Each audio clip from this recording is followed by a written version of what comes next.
A paz de Cristo para todos, sejam bem-vindos aqui para a lição 10, juntamente comigo, o professor Denis Pereira, da classe dos jovens. Esta lição tem um tema: autenticidade diante das incertezas da vida. Será que os jovens têm incertezas na vida? Será que a juventude é tomada por indecisões, dúvidas e questionamentos? Vamos falar sobre isso. Como manter-se fiel diante das incertezas da vida. Nem tudo nós sabemos, nem tudo aprendemos, nem tudo compreendemos. Como se manter autêntico? Como se manter fiel diante das incertezas da vida? Bom, é sobre isso que nós vamos falar na aula de hoje. Eu sou o presbítero Denis Pereira, professor de EBD há mais de 25 anos, líder de jovens e adolescentes, pregador, palestrante. E é um prazer estar aqui com vocês em mais esta pré-aula da nossa escola dominical. Se não estiver inscrito ainda no canal, inscreva-se e ative as notificações, dá like no vídeo e deixe seu comentário, que é muito importante para nós. Enquanto eu vou falando com você, eu vou tentar colocar aqui algumas imagens de como foi esse período de carnaval nos diversos lugares que estivemos ministrando aí a palavra de Deus para centenas de jovens e adolescentes e para a igreja em geral também. O meu WhatsApp está aqui na descrição. Será um prazer receber o seu contato para atender o seu convite do seu departamento, da sua igreja, para estarmos juntos em 2025. Aqui na descrição também, clica no maisinho, vai abrir a descrição. Tem dois links, os primeiros links tem o meu WhatsApp, mas os dois primeiros links são muito importantes para você que quer melhorar como professor da escola dominical e investir para aprimorar as suas aulas, para melhorar mesmo enquanto professor, dar aulas com mais confiança. Clica no primeiro link, tem um treinamento aqui para professores da escola dominical. Melhore suas aulas é o nome do treinamento, transforme suas aulas é o nome do treinamento, melhor dizendo. Clica no primeiro link, o treinamento para professores da EBD está à sua disposição. No segundo link, 2 livros de minha autoria, um sobre propósito e outro sobre relacionamentos, também estão aqui à sua disposição. Está tudo aí no primeiro e no segundo link. Clique aí, tá certo? E tenha à sua disposição estes materiais, o treinamento e os livros também. E dá uma olhada aí na descrição, meu WhatsApp está aí para atendê-los, tá certo? Bom, bora para a nossa aula de hoje. Ensina-nos a contar os nossos dias de tal maneira que alcancemos coração sábio. É o texto principal aqui da nossa aula. A nossa confiança em Deus nos proporciona segurança e orientação em meio às incertezas da vida. Não é? Então nós precisamos aprender a confiar no Senhor. O segredo é confiar, como diz aquele louvor, o segredo é descansar. Bom, a introdução começa dizendo: a vida é repleta de incertezas e situações que não podemos prever ou controlar. Aquelas situações que eu chamo dos imprevisíveis da vida. É uma enfermidade, é a perda de alguém, é um relacionamento que parecia que ia dar super certo e acaba não dando certo. Estes dias um jovem me procurou e disse: puxa vida, Denão, eu sou conhecido como Denão, tá? Na minha região aqui, entre os jovens, eles me deram este apelido, Denão. E ele falou para mim: puxa vida, Denão, o meu namoro acabou. Eu estava namorando com uma moça há 3 anos e o meu namoro acabou. Por que acabou? Porque ela queria ter confirmações de Deus. E eu não sou muito adepto disso. Eu acho que a gente tem que olhar, analisar e tal. E ela não. Ela queria que Deus falasse especificamente com ela. E como isso não aconteceu, depois de 3 anos de namoro nós largamos. Então, existem os imprevistos da vida, as incertezas da vida, não é? Estas incertezas podem gerar ansiedade e preocupações, fazendo adoecer corpo, alma e espírito. Então, vamos aprender neste domingo a respeitar aí a soberania de Deus. Nós vamos aprender o que é dependência de Deus. A gente canta e fala que dependemos do Senhor, mas quando as coisas não saem como planejado, a ansiedade muitas vezes ela é resultado da falta de confiança em Deus. Confiar em Deus é aceitar. Anote aí, confiar em Deus é aceitar. Muitas vezes sem entender a sua soberania sobre as nossas vidas. Que nós não controlamos nada. As incertezas da vida existem para testar e treinar a nossa confiança em Deus. Não é? Aquilo que é certo e que dá certo É fácil a gente confiar. Mas e quando aquilo que era certo se torna incerto? E a gente perde o absoluto controle? É nessa hora que a nossa confiança em Deus, a nossa dependência de Deus, é testada e treinada. Eu quero que você guarde isso e leve para a sala de aula. As incertezas da vida servem para testar e treinar a nossa confiança em Deus. Elas não servem para destruir a nossa confiança em Deus. Não é este o olhar que devemos ter diante das incertezas. Não. Elas vêm para testar, para que a gente olhe a nossa fé, para que a gente faça uma autoanálise da nossa fé. E elas vêm também para treinar a nossa fé, para fortalecer a nossa fé em Deus. Primeiro tópico aqui, reconhecendo, portanto, a soberania de Deus. Então veja, o homem deve fazer planos. O termo utilizado por Tiago aqui no versículo 13, ele traz essa ideia, não é? E agora, vós que dizeis, hoje ou amanhã iremos a tal cidade, e lá passaremos um ano, e contrataremos e ganharemos. É errado fazer planos, é errado fazer projetos, não é? Não é errado isso. A grande questão é aonde Deus se encaixa nos nossos planos. Eu costumo dizer para os jovens, né? Tem muitos jovens que eles primeiro começam a namorar, por exemplo, falando de planos. Depois eles começam a orar para buscar a confirmação de Deus. E aí quando você começa a namorar e depois começa a orar para buscar a confirmação de Deus, você não quer confirmação.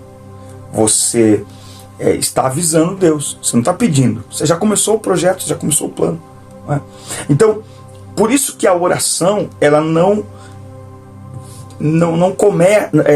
vem no meio das coisas. A gente não deve orar porque agora nós temos um plano, mas devemos orar para planejar. Não é? Então, Deus vem primeiro. Por isso que a oração não é o final das coisas, é o início das coisas. A oração vem antes de tudo. Tiago nos alerta a respeito da presunção de se fazer planos sem considerar a vontade de Deus. Então, qual é a vontade de Deus para a nossa vida? Aí aqui é preciso discernimento, tá, gente? Porque tem gente que ele pensa que a vontade de Deus precisa falar cada passo que ele vai dar. Tem gente que não tem maturidade para fazer escolhas e decisões de acordo com a vontade de Deus. Então, por exemplo, Deus estabeleceu o casamento. Homem e mulher, deixa pai e mãe, se unem pelo casamento e constroem a sua família. Não foi isso? Então qual é a vontade de Deus para a minha vida em relação ao casamento? Que as moças se casem com homens, homens com mulheres e construam sua família. Pronto, essa é a vontade de Deus. Agora, tá, mas eu quero saber se Deus quer que eu me case com um rapaz loiro. Isso aí é você que tem que saber, ué.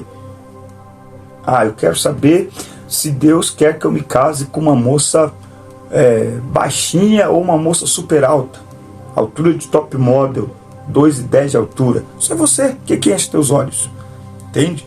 Então nós vamos ter essa maturidade para entender a vontade soberana de Deus e que dentro disso nós temos a liberdade de atuar, decidir e fazer escolhas dentro da vontade de Deus. Tiago sugere uma postura então de submissão à vontade de Deus, não é? Essa confiança resulta em paz e segurança, sabendo que Deus cuida de nós e nos dá forças para enfrentar as tempestades da vida. Romanos 8:28 diz: todas as coisas cooperam para o bem daqueles que amam a Deus. Então nós temos que entender que a nossa confiança em Deus ela vai trazer paz, ela vai trazer segurança, tá certo? Independente das adversidades à nossa volta, não é? A confiança em Deus vai nos trazer paz, vai nos trazer segurança diante dos desafios, não é? De novo, é nestas horas que a nossa confiança em Deus é testada e treinada. No texto bíblico que estamos estudando, há uma crítica ao orgulho. Mas agora vos vangloriais em vossas presunções. Toda glória tal como essa é maligna. Vossas presunções no grego é alazoneia, cujo significado é muito forte. Trata-se de uma certeza insolente, arrogante, típica de quem confia em seus próprios recursos e habilidades. Então, por exemplo, eu uma vez fui conversar com um jovem na igreja que estava desempregado. E ele disse assim para mim: eu falei para ele, eu vou orar por você, para Deus lhe abrir uma porta de emprego. E ele disse, não, eu estou tranquilo, cara, eu tenho uma boa formação, tenho um ótimo currículo, entende? Então é uma falsa presunção. O cristão é chamado a confiar em Deus. Quer dizer então que o jovem não deve se preparar, não deve fazer planos? Deve, mas todo o preparo e todo o plano da nossa vida deve estar submetido à vontade de Deus e à soberania de Deus. Até por isso que criou-se uma polêmica em torno de uma fala do pastor André Valadão, quando ele disse que a gente deveria orar para saber se os nossos filhos deveriam ir para a faculdade. E aí muita gente criticou e tal. Mas o que ele estava mostrando é sobre a vontade de Deus. Hoje parece que todo jovem, para ser, na minha época de juventude, a nossa oração na juventude era para descobrir a vontade de Deus, fazer a obra de Deus, né?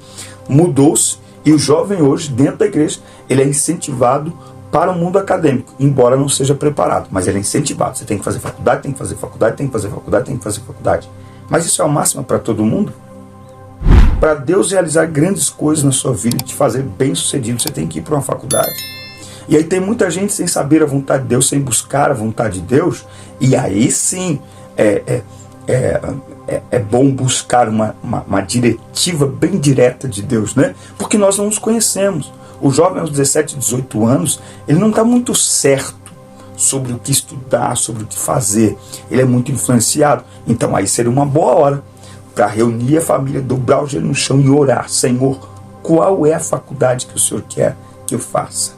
Porque o Senhor enxerga o meu futuro, o Senhor me enxerga lá na frente. Qual é o lugar que o Senhor quer que eu tenha uma formação acadêmica? Em qual área, Senhor, que o Senhor quer? Aí seria interessante. Você concorda ou discorda? Fala para mim aqui nos comentários. E se não se inscreveu ainda, inscreva-se, ative as notificações, dá like no vídeo e deixe o seu comentário, que é muito importante para nós. Vale ouro o seu comentário para nós, tá bom? Bom, a limitação do conhecimento humano. Tiago vai falar sobre a brevidade da vida. Ele destaca a fragilidade e a transitoriedade da vida humana. Tiago 4,14. Porque vós não sabeis o que trará o amanhã, porquanto o que é a vossa vida é apenas um vapor que aparece por um pouco de tempo e depois desaparece. Por exemplo, aqui na minha região, não sei de onde você nos acompanha, fale para nós aqui nos comentários, mas aqui na região de Campinas, esse final de semana nós fomos chocados, né, nesse início de semana, com a notícia de que um jovem, eu não me lembro agora se 17 anos ou 19 anos, mas acho que 17 anos, ele é jogador de futebol e ele acabou de assinar o seu primeiro contrato profissional com um time aqui, o Bragantino aqui da região, acho que de Bragança Paulista. E ele estava muito feliz, ele estava comemorando. E só que ele sofreu agora, recentemente, agora há poucos dias ele assinou esse contrato. 3 dias depois, ele sofreu um acidente de carro. E neste acidente, ele está, hoje é dia 6 de março, ele está entre a vida e a morte no hospital. O hospital já tinha dito anteontem, inclusive, que iniciaria os procedimentos para anunciar a morte encefálica do jogador. Então, olha que situação. Num dia, ele estava assinando o seu primeiro contrato profissional, iniciando um planejamento de vida maravilhoso, para quem sabe daqui a pouco estar jogando em outros clubes, em clubes maiores, na Europa, mundo afora, ganhando muito dinheiro, ajudando a sua família. Mas estes planos, pelo menos por enquanto, eles foram interrompidos. Eles foram, não há nada mais certo do que isso, né? Como é que você vai imaginar que em um momento de tanta felicidade algo vai acontecer, né? E aí a gente precisa olhar para o que a palavra de Deus diz, o quanto nós somos frágeis, né? Então ele usa essa expressão, o que é a vossa vida? É apenas um vapor que aparece por um pouco de tempo e depois desaparece. Então nós não temos controle sobre absolutamente nada. Hoje nós estamos aqui respirando, falando com saúde. Amanhã nós podemos simplesmente ter a nossa existência aqui finalizada. Por isso é importante viver bem, por isso é importante ter vida com Deus, Por isso é importante se aproximar de Deus, não é? Por isso é importante, porque para preparar o quê? A nossa vida também, para vivermos com o Senhor na eternidade. Então esta aula visa mostrar para o jovem essa brevidade, né? Ontem, há pouco tempo, eu tinha 20 anos, né? Hoje eu tenho 46 anos de idade, o corpo já dói. Eu ministrei agora durante este período de carnaval em 7 lugares diferentes. Gente, vocês têm ideia como é que está meu corpo? Eu chegava em cada lugar e via o povo gritando, e via o pessoal correndo, só de ver aquilo me cansava. Eu lembro de quando eu tinha 20 anos e eu fazia acampamentos, organizava acampamentos. Gente, eu não dou conta mais hoje, eu não aguento. O tempo passou e passa rápido demais. Bom, a vida, portanto, a vida é breve. Existe a imprevisibilidade do futuro. O futuro está fora do nosso controle. Por isso devemos viver a cada dia com a consciência de que precisamos confiar em Deus, que conhece todas as coisas. Por isso que é importante confiar em Deus. Confiar em Deus é um antídoto contra a ansiedade. Anotou aí?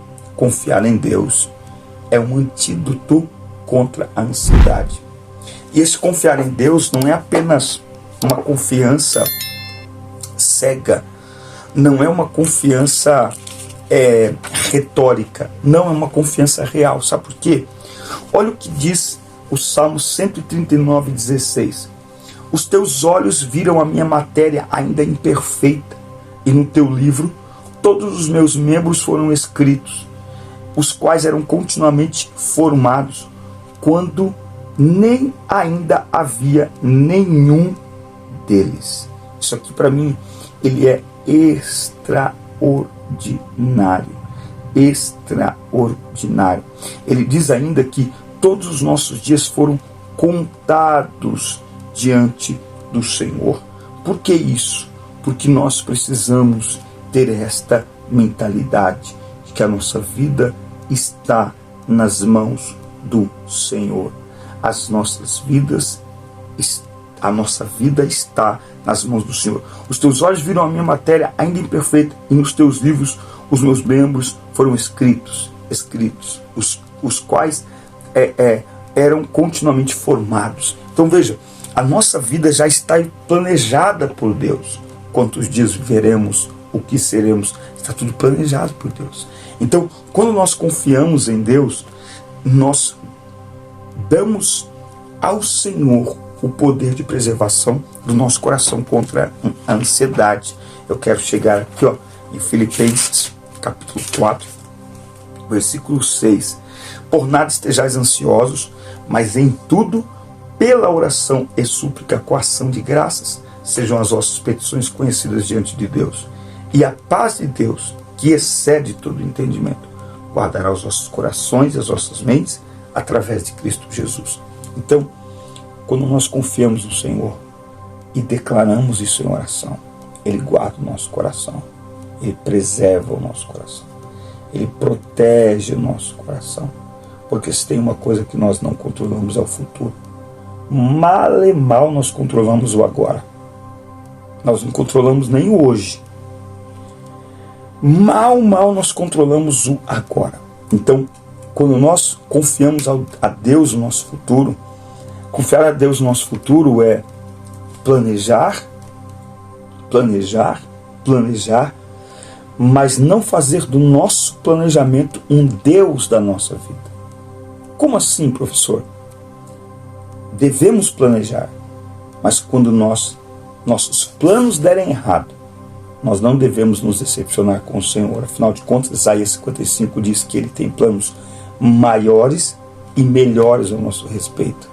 Pensamentos e planos para o bem, pensamentos e planos de paz e não de mal. Não é? E Jó diz: bem sei eu que tudo podes, nenhum dos teus planos podem se frustrar. Os nossos planos podem se frustrar. Os nossos planos podem dar errado, mas os planos de Deus para as nossas vidas, estes planos jamais serão frustrados se confiarmos no Senhor. Se decidirmos confiar no Senhor, mesmo diante das incertezas da vida, mesmo diante daquilo que nós não sabemos, não controlamos e não compreendemos. Por isso que ele continua dizendo, e a paz de Deus que excede todo o entendimento. Sabe por que há muita gente doente emocionalmente? Porque quer entender tudo. Eu costumo dizer, quando estou ministrando para adolescentes e jovens, você entende exatamente como seu smartphone funciona? Ninguém entende como aquilo funciona. Ninguém consegue extrair de um smartphone 30% da capacidade que ele tem de serviço, de interação. Ninguém consegue. Se nós não conseguimos compreender algo que o homem fabricou, vamos compreender o Deus que nos criou. Então, confiar em Deus, muitas vezes, é abrir mão de entender. Como diz aquele louvor, mesmo sem entender, mesmo sem entender, eu confio em ti, mesmo sem entender. Por quê? Porque como o filho com o pai, nós, em relação a Deus, devemos acreditar, isso é confiar em Deus, acreditar que Ele tem planos melhores para nós, acreditar que Ele está cuidando de nós. E isso significa não colocar os nossos planos no lugar de Deus na nossa vida. Tem gente que quando os planos que ele fez dão errado, ele perde o sentido, não. No trono do nosso coração, Deus está sentado, aleluia. Nem mesmo os nossos planos são maiores do que o nosso Deus. E isso é confiar em Deus. E isso é entregar a vida a Deus. Isto é ser dependente de Deus. Eu vou planejar, eu vou escrever, eu vou programar, eu vou me preparar, eu vou trabalhar. Mas se algo der errado, ou se tudo der errado, eu continuarei confiando no Senhor. Quando os teus planos dão errado e você abandona o Senhor, é porque você nunca confiou nele. Quando os seus planos dão errado e você vira as costas para Deus, é porque você estava usando Deus para os seus planos e não fazendo Deus o maior plano da sua vida, a presença dele, o amor dele, a graça dele. Viu? Bom, e aí eu acredito que eu já permeei aqui a lição toda, né? O terceiro tópico, confiar em Deus em meio às tempestades. Ele está conosco no meio das tempestades, né? Eu costumo, de novo, eu tenho um jeito de pregar assim meio maluco, né? Talvez, quem sabe um dia a gente se conheça. Sábado agora eu vou pregar num lugar que eu já passei por lá, dei uma olhada, imaginei, e sábado agora eu vou pregar lá. Então, quem sabe eu vou pregar aí na sua igreja, né? Não sei nem se tem alguém assistindo a essa altura da aula, é por isso que eu já estou terminando também. Mas confiar em Deus em meio às tempestades. Tiago 4 e versículo 15. Porque o que deveis dizer? Se o Senhor quiser, haveremos de viver e faremos isto ou aquilo, né? Então, é interessante assim, ó, para concluir aqui um testemunho da minha sogra. A minha sogra é muito legal, porque assim, ó, a gente está às vezes na casa dela conversando e tal, e de repente alguém fala assim, ó, amanhã eu vou fazer isso. Aí ela do nada assim, às vezes ela nem está ali no ambiente da conversa, mas do nada a gente escuta assim, né? Ela fala assim, se Deus quiser, né? Em nome do Senhor Jesus. Como quem diz assim, ó, não é assim, né? Eu vou fazer. E às vezes ela fala pra gente, fala assim, ó, coloca sempre Deus à frente, viu? É se Deus quiser, não é assim. Então, o que é isso? Gente, não é um mero detalhe. E lembra, Deus trabalha no detalhe, né? Então, é uma convicção. Se o Senhor quiser, nós faremos isso. Por quê? Porque há propósito para todas as coisas. E nós vamos viver em obediência e fé. A humildade é você consagrar os teus planos a Deus. A humildade é você entregar os teus planos a Deus. Eu concluo esta aula com esta palavra. Faça planos, prepare-se, confie no Senhor acima de todas as coisas, sabendo que os teus planos podem dar certo, ou Deus pode ter outros planos para você. E aí? Vai brigar com ele? Não vai adiantar nada. Vai fugir dele? Não vai adiantar nada também. Vai virar as costas? Quem vai perder é você. Então, o segredo é confiar. O segredo é descansar. Mesmo sem entender. Mesmo quando tudo der errado. Essa é uma hora em que nós aprendemos, muitas vezes, na marra, a confiar ainda mais no Senhor. Amém, meus amigos? Forte abraço. Assista, curta, compartilhe. Inscrevam-se no canal. Até o nosso próximo encontro. Deus abençoe vocês. Forte abraço.